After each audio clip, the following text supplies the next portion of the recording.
please join me in welcoming our Chief Minister, Senator John Fondré.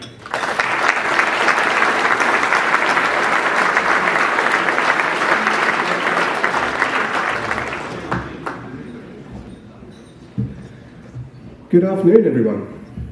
I'd like to offer my sincere thanks to the Chamber of Commerce for the invitation to speak today.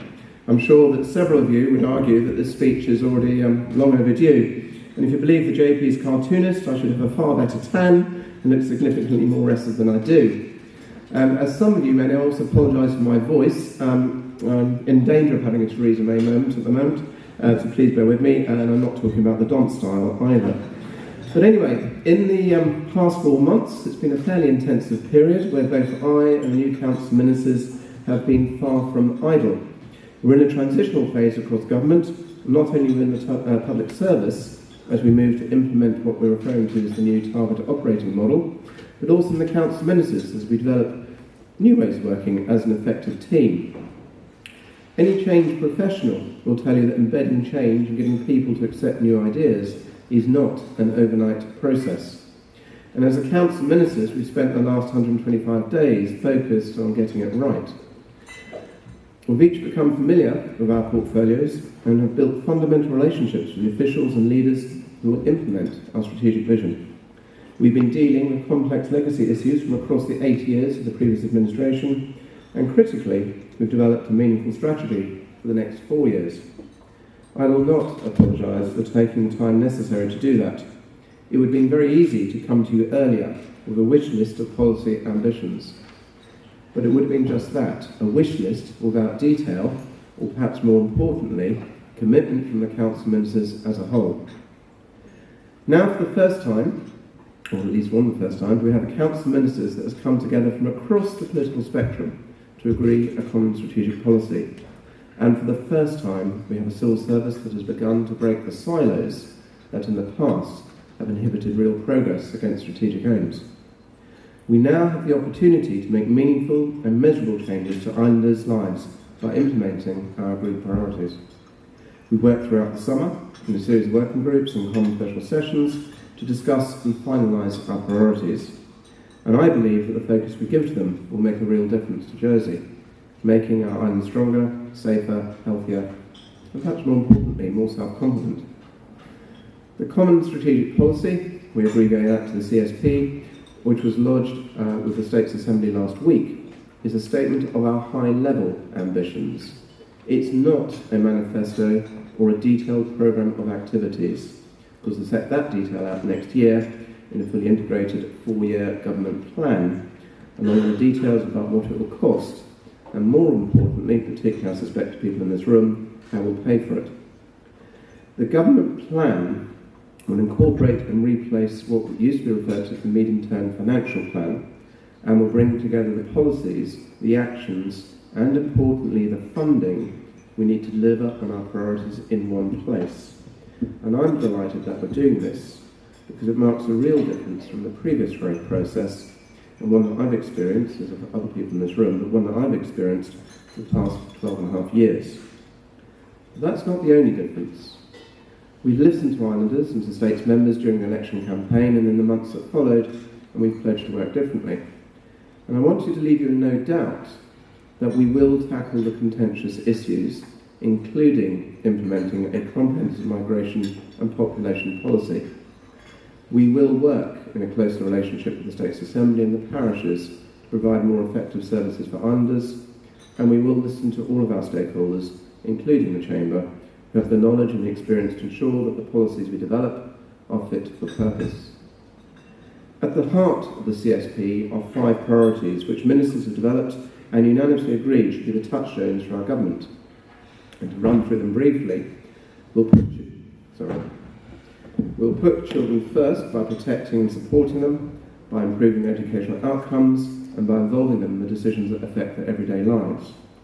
We'll improve islanders' well-being and mental and physical health by supporting them to live healthier, active lives, improving the quality of and access to mental health services, and by putting patients, families and carers at the heart of Jersey's health and care system.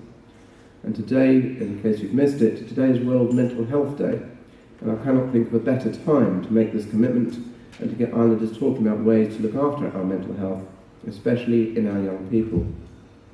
We'll create a sustainable, vibrant economy and skilled local workforce for the future, and we'll do this by delivering an economic framework, and the Minister of Economic Development is over there to quiz him on that later, to improve productivity, critically, by nurturing and strengthening our financial services industry, and by pursuing the diversification of our economy into new areas. We'll also enhance our international profile and promote our island identity as we deliver the best outcomes from Brexit.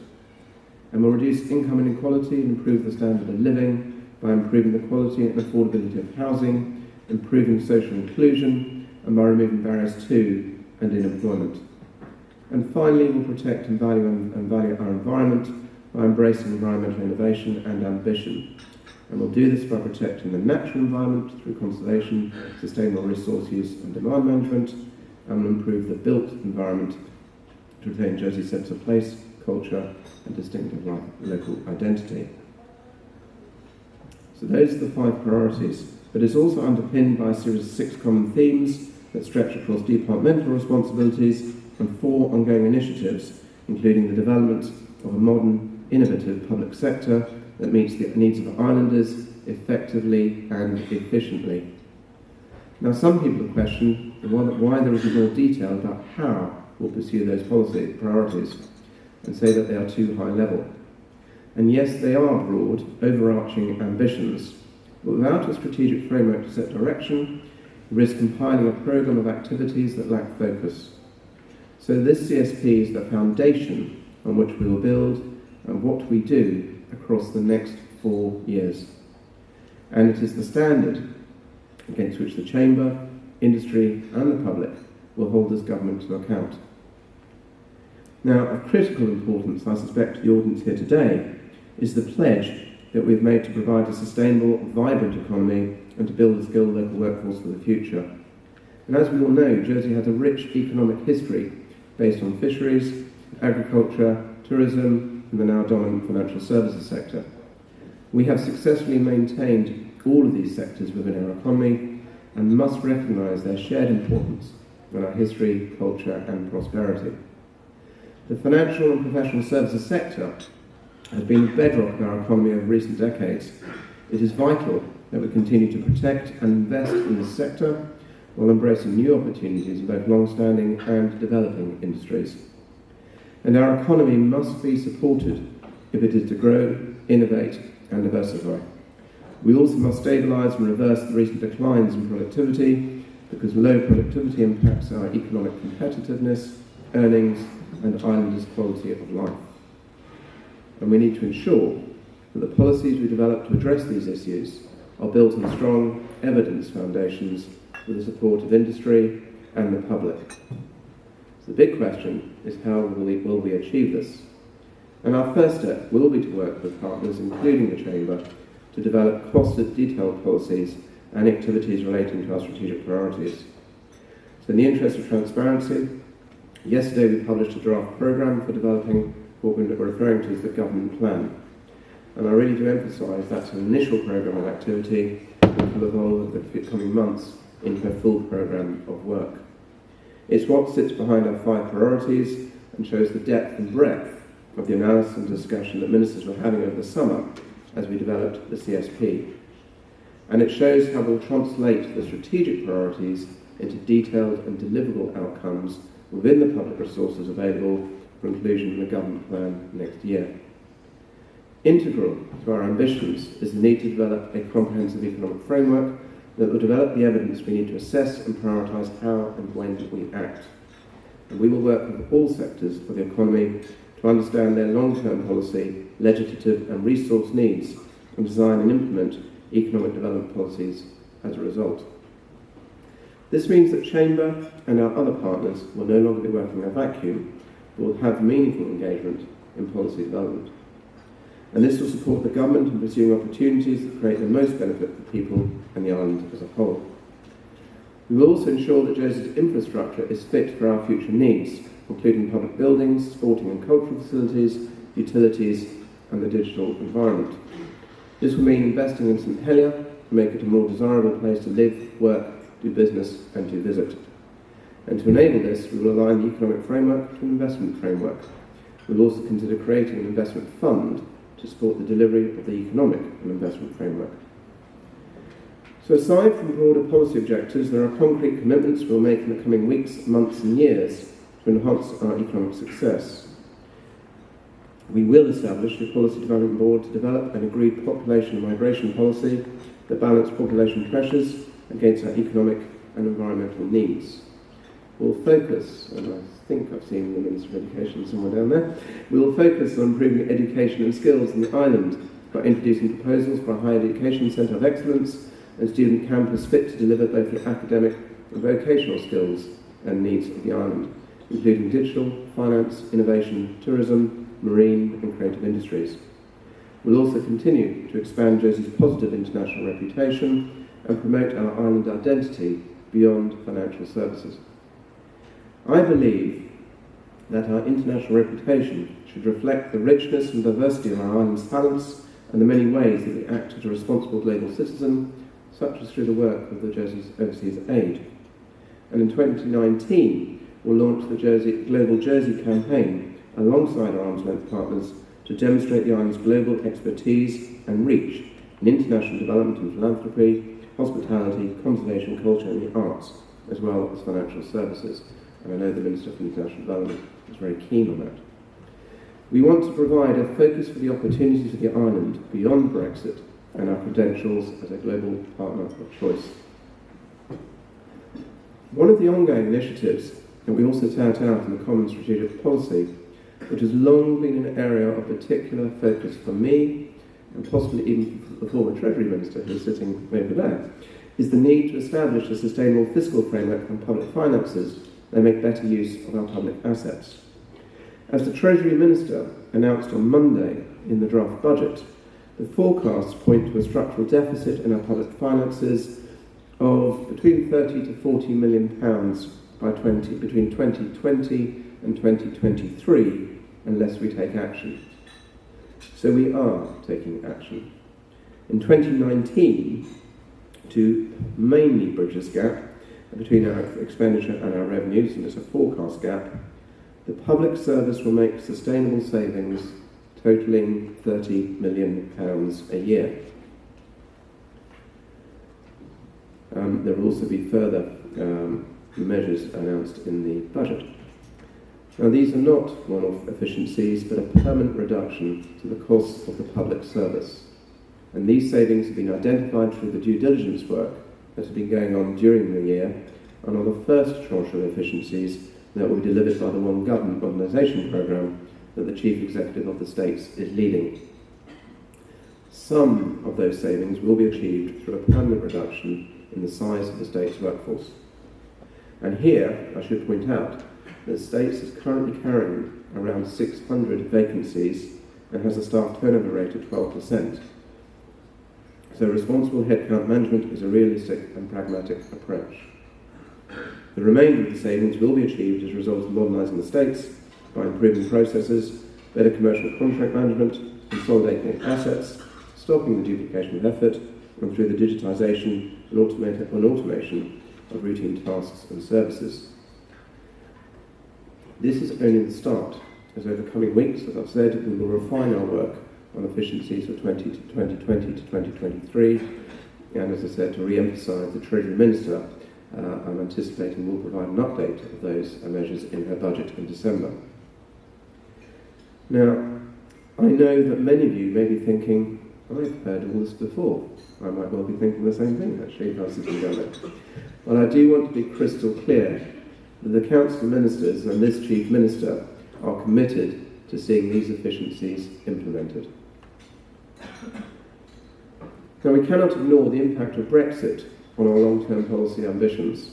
The negotiations between the United Kingdom and the EU were always going to be challenging, and as we reach the zenith, the rhetoric and the risk of a cliff edge will no doubt increase. Now, I'm confident within the Government of Jersey that we are well prepared for this outcome. Brexit has broken the internal silos within our public sector, and the exchange of information and collaborative working across departments mean that we are in the strongest position possible as we enter the final countdown to Brexit Day.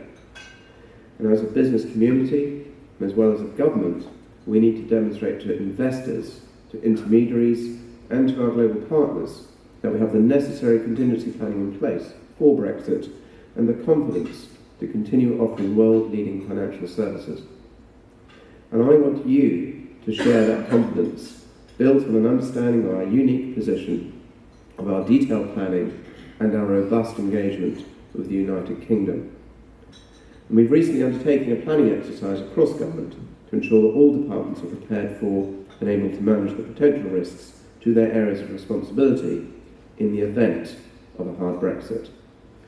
We're in ongoing discussions with HMRC to formalise the Jersey UK customs arrangement for the future to ensure that we can guarantee the seamless flow of trade and goods, including essential supplies, between Jersey and the UK from Brexit Day. We've met with the representatives of the Aquaculture, Commercial Fisheries and Shellfish Merchants Associations and are working with French colleagues to ensure those industries can continue to access the European market. Alongside ongoing political conversations, we will be arranging meetings for industry with relevant local and regional bodies in France, emphasising a historic mutually beneficial relationship. And indeed, a number of us were meeting with Normandy on last Friday in Guernsey. We've also introduced the Jersey EU settlement scheme to ensure that all EU citizens living and working in Jersey, your colleagues, your directors, your employees, can remain here after Brexit. Through a simple online application, they can guarantee their rights, allowing them to continue contributing a significant cultural, economic and social value to our island. And finally, in January, we'll be launching the Ready for Brexit campaign, which will include a focused week of workshops, roundtables and presentations to prepare all industries and the public for the practical impacts on our island, whatever the outcome of Brexit negotiations may be. So with our overarching ambitions in place, it is right to question the speed at which we'll implement our priorities. Will it be another 6 months before we begin to take any action, and another year before I can provide you with an update? The short answer is no. Once the CSP has been debated by the Assembly, we have an agreed programme of work in place to quickly and hopefully effectively ensure that we're meeting our commitments. Before the end of the year, we will refine the policies outlined in the indicative programme of work published yesterday.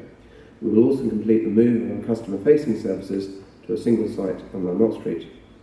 In early 2019, we have to present a report to the States, which will enable us to start work on our priorities within the current financial constraints of the present medium-term financial plan. And then in June next year, we propose the 4-year government plan 2020 to 2023, which will provide the fine detailed government activities planned for the following year and set out the priorities for the subsequent 3 years. This plan will then be updated every year on a rolling basis, meaning that any future administration does not have to begin the process anew. And in 2020, just to add to the whole fun that we're all facing, we'll be proposing a new island plan to 2030, setting out an agreed, single, integrated, strategic and spatial approach to the long-term challenges and opportunities faced by our island, which will be dealt with beyond a single term of government. 125 days is barely enough time to scratch the surface of the issues faced by the island and the incoming Council of Ministers. But it does provide time to take stock of the broad challenges we face. The CSP is an ambitious and aspirational document, and I want that ambition shared across the island. But there is a hurdle. If you read social media commentary, letters to the JEP possibly, or just speak to islanders on the street, you will notice an unfortunate trend.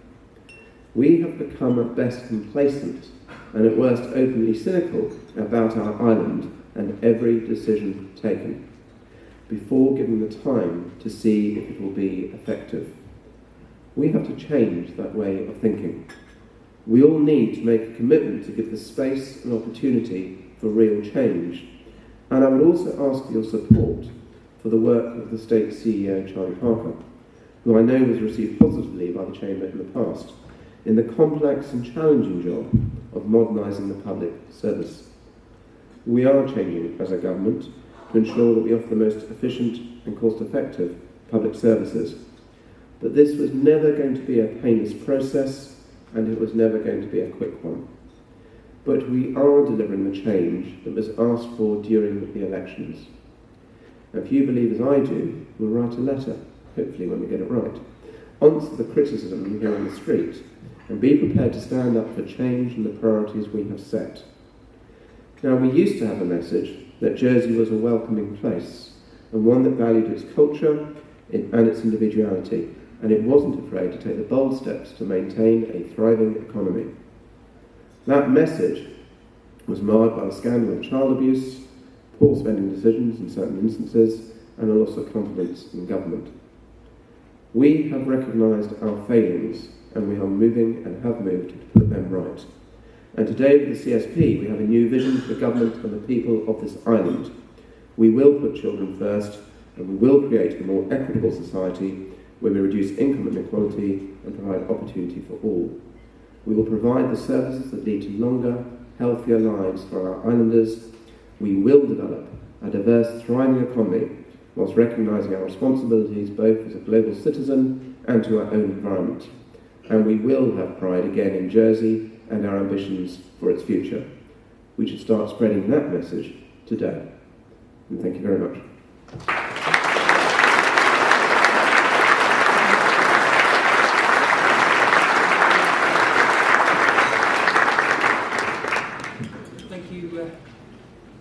Thank you, Chief Minister. Great speech.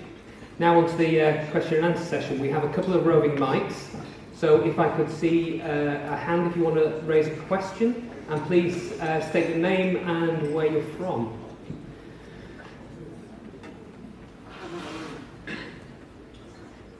Not a tumbleweed moment, is it? Sure, there must be a question out there. That's good. Not good. So, Chief Minister, 125 days. How is it around the table with the Council of Ministers, and how are things going there? I think what I would say is that I've been really pleased actually how well the Council of Ministers is working together. You know, I know there was some doubts at the very beginning. We've got a very wide spectrum of people on there, but actually they are all coming together. We are working very well. We know there will be disagreement, and we know in those instances we will agree to disagree, and that's where then go to the Assembly. But what is also interesting, we're finding people who wouldn't necessarily have agreed with each other, finding points of commonality. So overall, to date, it's working well, and I'm very happy as to how it's coming together. Thank you. We have a question from Kevin Keane, I believe. Chief Minister, welcome, good luck. I suppose the question I'd like to ask is, it seems to me that we're reluctant to have a grown-up conversation about population in the island. You know, we've got an ageing demographic. Last time I looked, the number of people over 65 were going to double in the next 10 years or so.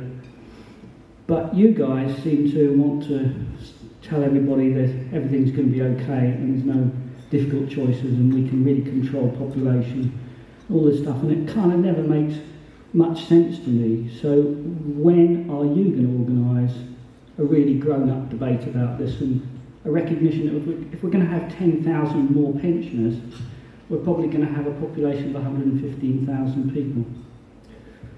You're right.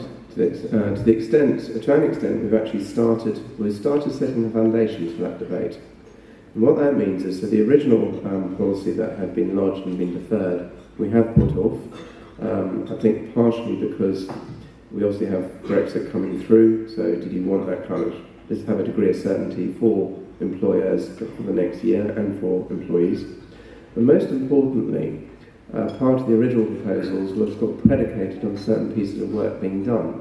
In other words, the proposals were for the States Assembly to request the Council of Ministers of the day to go away and do a piece of work. Essentially, it felt a bit of a circular argument, if that makes sense. So those pieces of work have been put in play.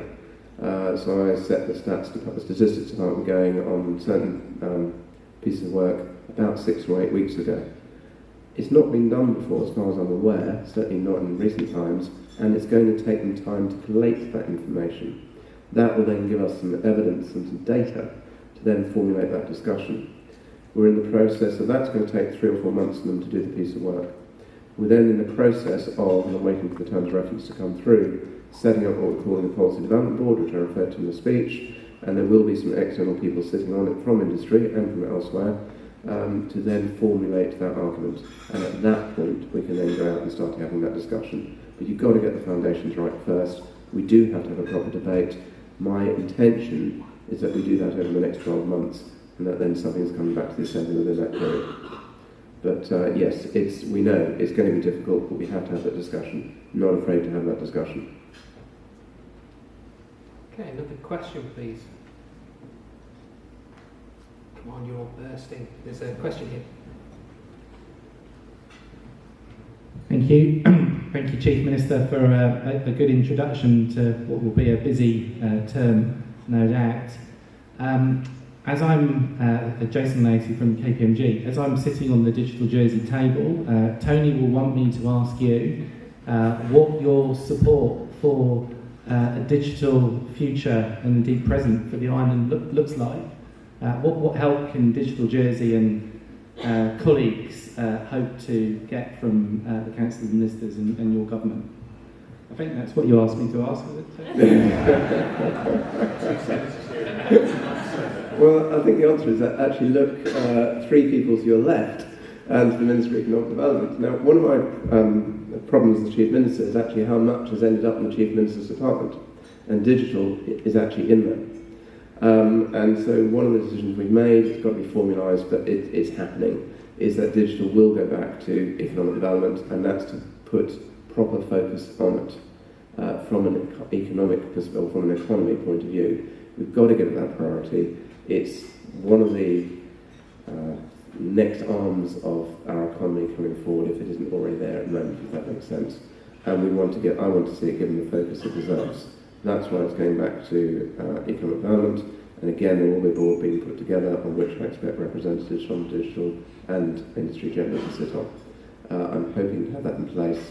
We're basically waiting for the terms of reference to come back. As soon as we get them down, they'll be signed, and then we'll be in play. Question. Justin Clapham, Bacasa. Are there any plans for there to be a implementation of a large university in Jersey that would encourage external students, international and local students, to stay in the island? I think the short answer, at present, there aren't any plans. There is a lot of discussion around it. Whether that discussion materialises into something, I can't yet say. So, no definitive plans at this stage. There is some discussion going on. Question over the other side of the room here, Murray.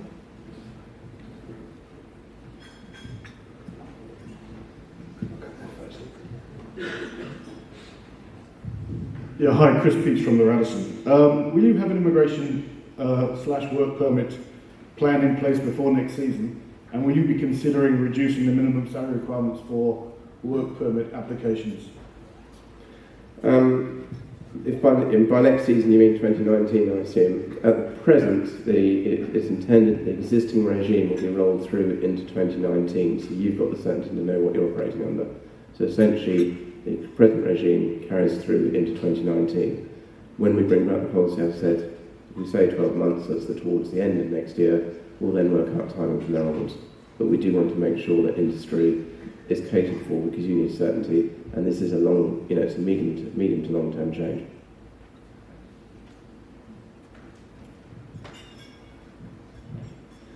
Simon Nash from Insight Group. Chief Minister, there was a word in virtually everybody's manifesto that I don't think I heard in your speech, and that was the word hospital. Those of us who are keen on good project management, is there anything you'd like to share with us on the way the project has been managed and will be managed? I think I'm maintaining a silence on that one at the moment. The basic position is that I instruct or set up a board to look into the hospital project. In fact, they're away in Bristol today, I believe, looking at what has been held out as a comparative site to understand some of the issues.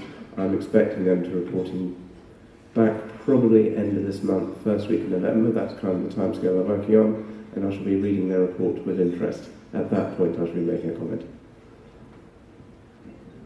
Thanks. One at the back there.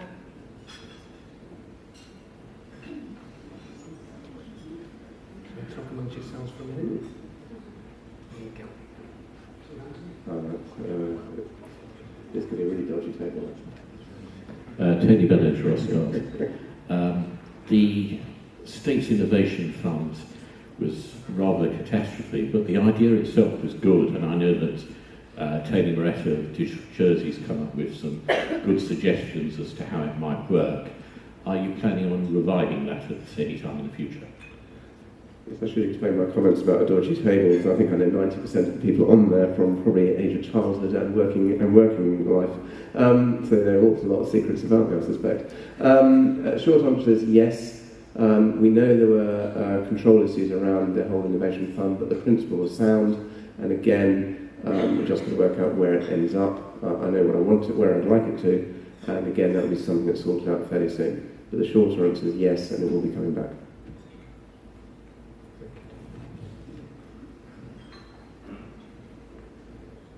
Keeping you fit today, Murray.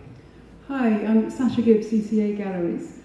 There's always been quite a lot of talk about culture and the arts, just broadly, but there's never actually been any investment. What's your plan on that?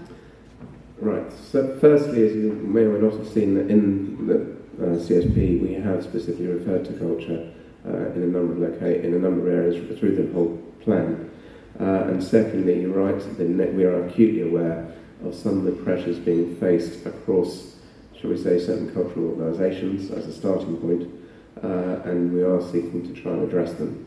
I can't give you the details as yet, because they haven't been finalised, but we are looking to achieve some resolution that will satisfy at least some of the imminent requirements that have come to our attention.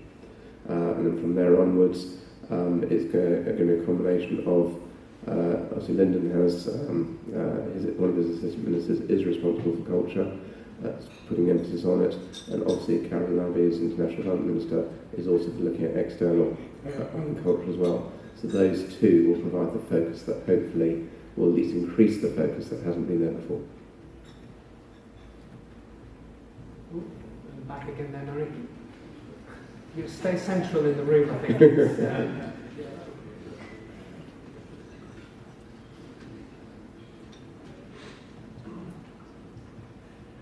Hello, Chief Minister. My name is Susan Russell and I'm from the Jersey Financial Services Commission. I would like to ask you, you talked about developing our children and looking after them, and I want to ask you about children with disabilities. And there are children of today, but there are adults for tomorrow.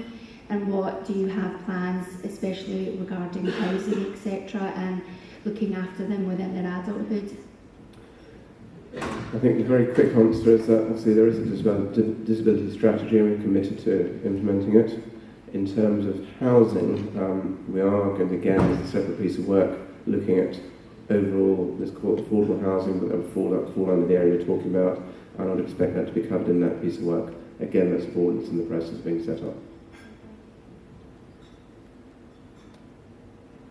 Okay, you want to open another one at the back there? Mm-hmm.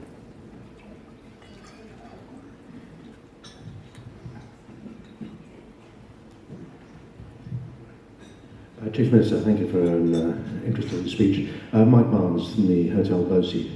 The State of Jersey and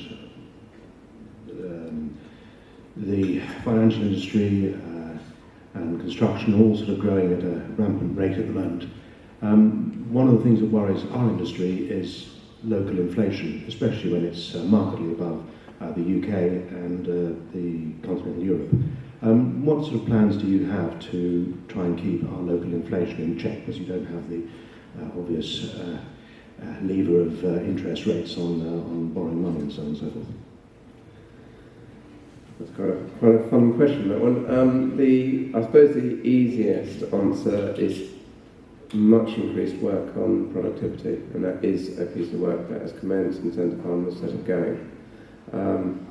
You're right in terms of one of the issues now, if I recall correctly, the biggest increase we had recently in terms of the increase in inflation was the increase in interest rates, which obviously then had an onward impact on the figure that we had. I think actually things like school fees, etc., contributed to that as well. So how much we can do to control it is difficult. I said productivity is one of the answers, it's not the only one. In respect of support for tourism, again, I know that is something that's very close to my heart and very close to Senator Farnham's heart and a lot of the other ministers as well. So I'd hope you will gain some comfort from that, and that we do aim to assist and support the tourism industry, as well as a number of others, I hasten to add. Any more questions? Got time for a couple more if we've got one on the tip of their tongue. There's one there, down here. Don't feel the need to ask questions just to fill the time. No, do.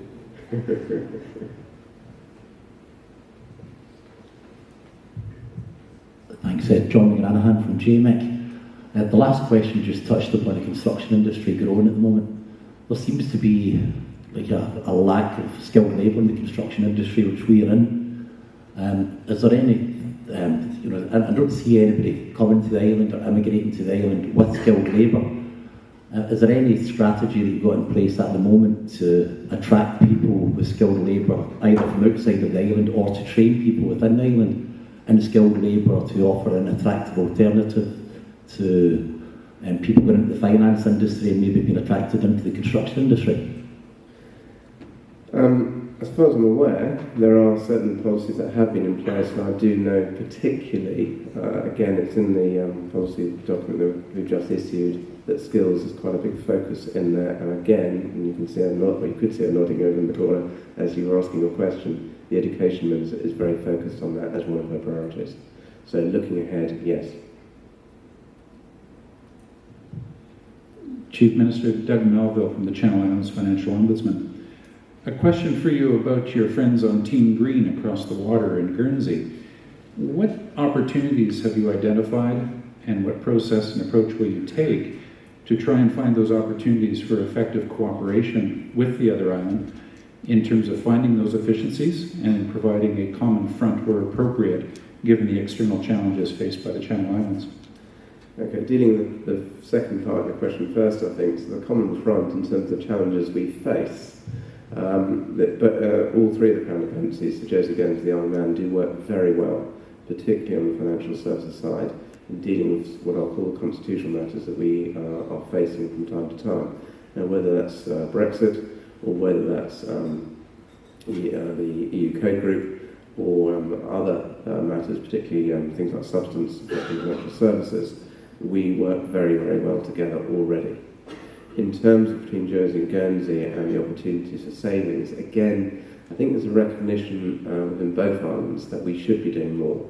Now, again, I've heard that before, but certainly it's probably more than I was expecting, actually. I'm getting to meet face-to-face with some of the representatives from the council ministers, whether it's Gavin or whether it's Jonathan Mattock. And we are all saying that we need to be achieving more.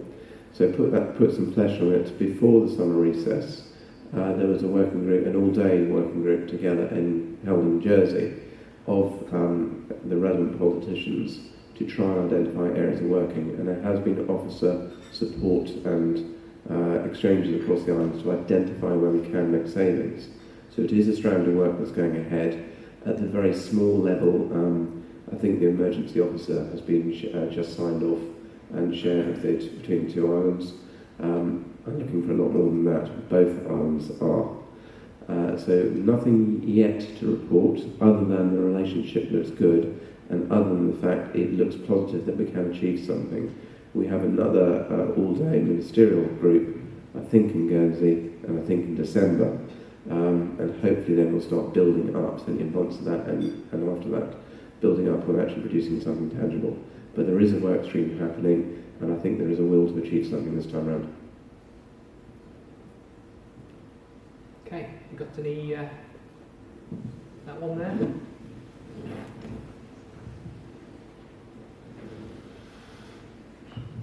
Good afternoon, Mr. Lee Madden from GRA Recruitment. Following on the questions from John and Chris, I don't think I've really got an answer to your question. Jersey doesn't have the skills available to do the jobs. The accommodation is not available to house people to get them over to do the jobs. And our youth is not ready yet to fill these spots. what is your government going to do to address that problem, and when is it going to do it by? So we know that some of these are not going to be solved tomorrow. We absolutely know that. So accommodation you make reference to. Now, one of the classics, we use the expression key worker, it depends whether that applies to private sector or to public sector. One of the expectations I have is that with the moves, for example, out of Cyril Markle House and out of South Hill, that certainly Cyril Markle will hopefully be replaced by key worker, and that's going to take 2 or 3 years. But that will start assisting an element of the accommodation area that you started talking about. South Hill, there'll be an argument about value, I'm sure. But again, we'll have to see where that comes through.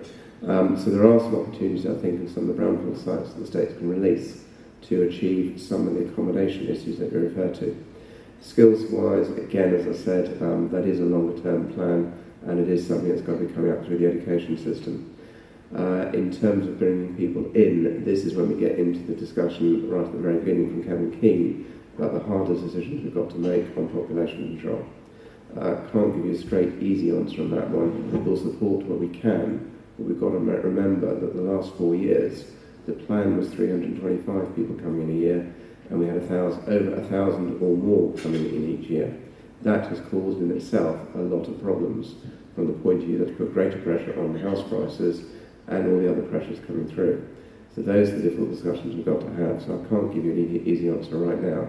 I can give you the medium-term plans, which I want to refer to. How we solve that, for example, for next year, I think that's going to be a separate discussion we have to have before Christmas. Okay, I think we've got time for about one more question. Sorry. That last question. Chief Minister, one of the first documents that you signed before you were Chief Minister was a document signing you up into an agreement with Reform Jersey. Part of that agreement was for a £10 minimum wage to be achieved. Firstly, does that still stand, given that you're now the Chief Minister and you have a Council of Ministers? Secondly, what's the timeline if it does stand? Oh, that was a good 4 months ago now, wasn't it? Not forgotten. The short answer is the agreement, obviously, that I did sign with Reform was between me and Reform. Nothing combined either the Assembly or the Council of Ministers.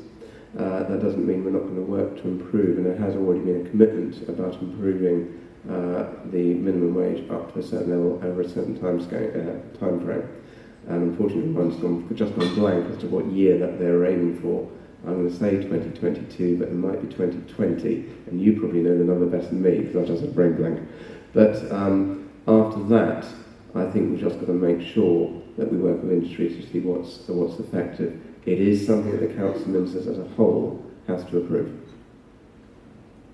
Okay, please join me in thanking our Chief Minister, John Fondré.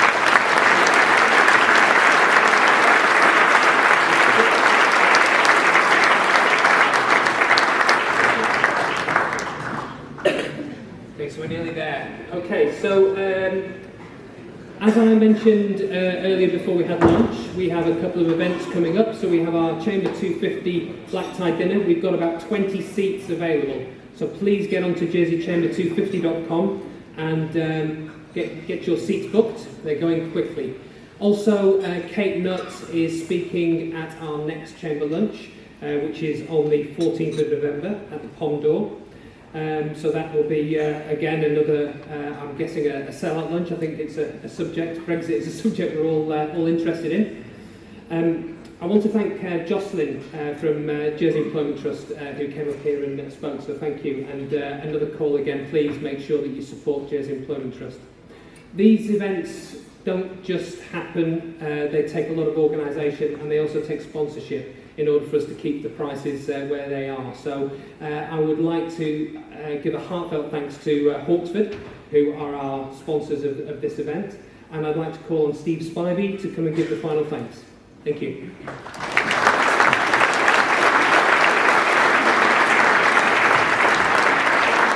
Well, I shall be very brief, but first of all, thank you on behalf of Hawksford and everyone here to the Chief Minister for sharing your views in relation to the development of the strategic vision for Jersey. And thank you to the audience members for keeping him on his toes, and Murray also for having to run around the room.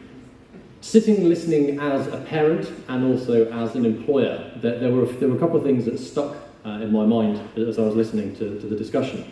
There's a lot of focus around planning, building consensus, and also engagement. And it was that engagement piece that I think we can, a lot of it in this room, be it in small businesses, larger businesses, can really take to heart and actually think about where do we fit in. So we talked about mental health.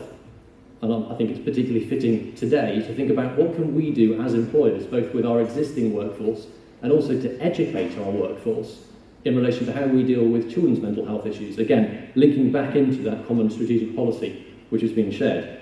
It's a difficult challenge and it's one which is quite uncomfortable. And that just makes it even more necessary for us to actually take this forward. We saw earlier on with Jocelyn Buckworth the amazing things that the people of this island can actually achieve, and I have no doubt that we can achieve something here too. There's a number of thank yous that I need to make, and they are in no particular order. First of all, to Denell's for providing the wine for this afternoon's event, to Cooper & Co for the coffee, to our venue, Radisson Blu, and also obviously to the Chamber, because as has been explained, these events don't just happen. It's important that we come together to think about the issues that actually do face our island, and hopefully to make some progress on things which have been quite similar and consistent issues if we think back to various debates and events that have been held over recent years. A number of us are privileged to call Jersey our home, and I think we owe it to ourselves and our community to actually take some of these things forward. Elliot, I'm not sure whether I'm handing back to you at this point. My notes say I am, but if I'm not, I will wish you all a lovely afternoon. I would like to refer to the bright blue sky that is illuminating our island this afternoon. It is still out there, I'm told. So do enjoy it. Thank you very much for coming.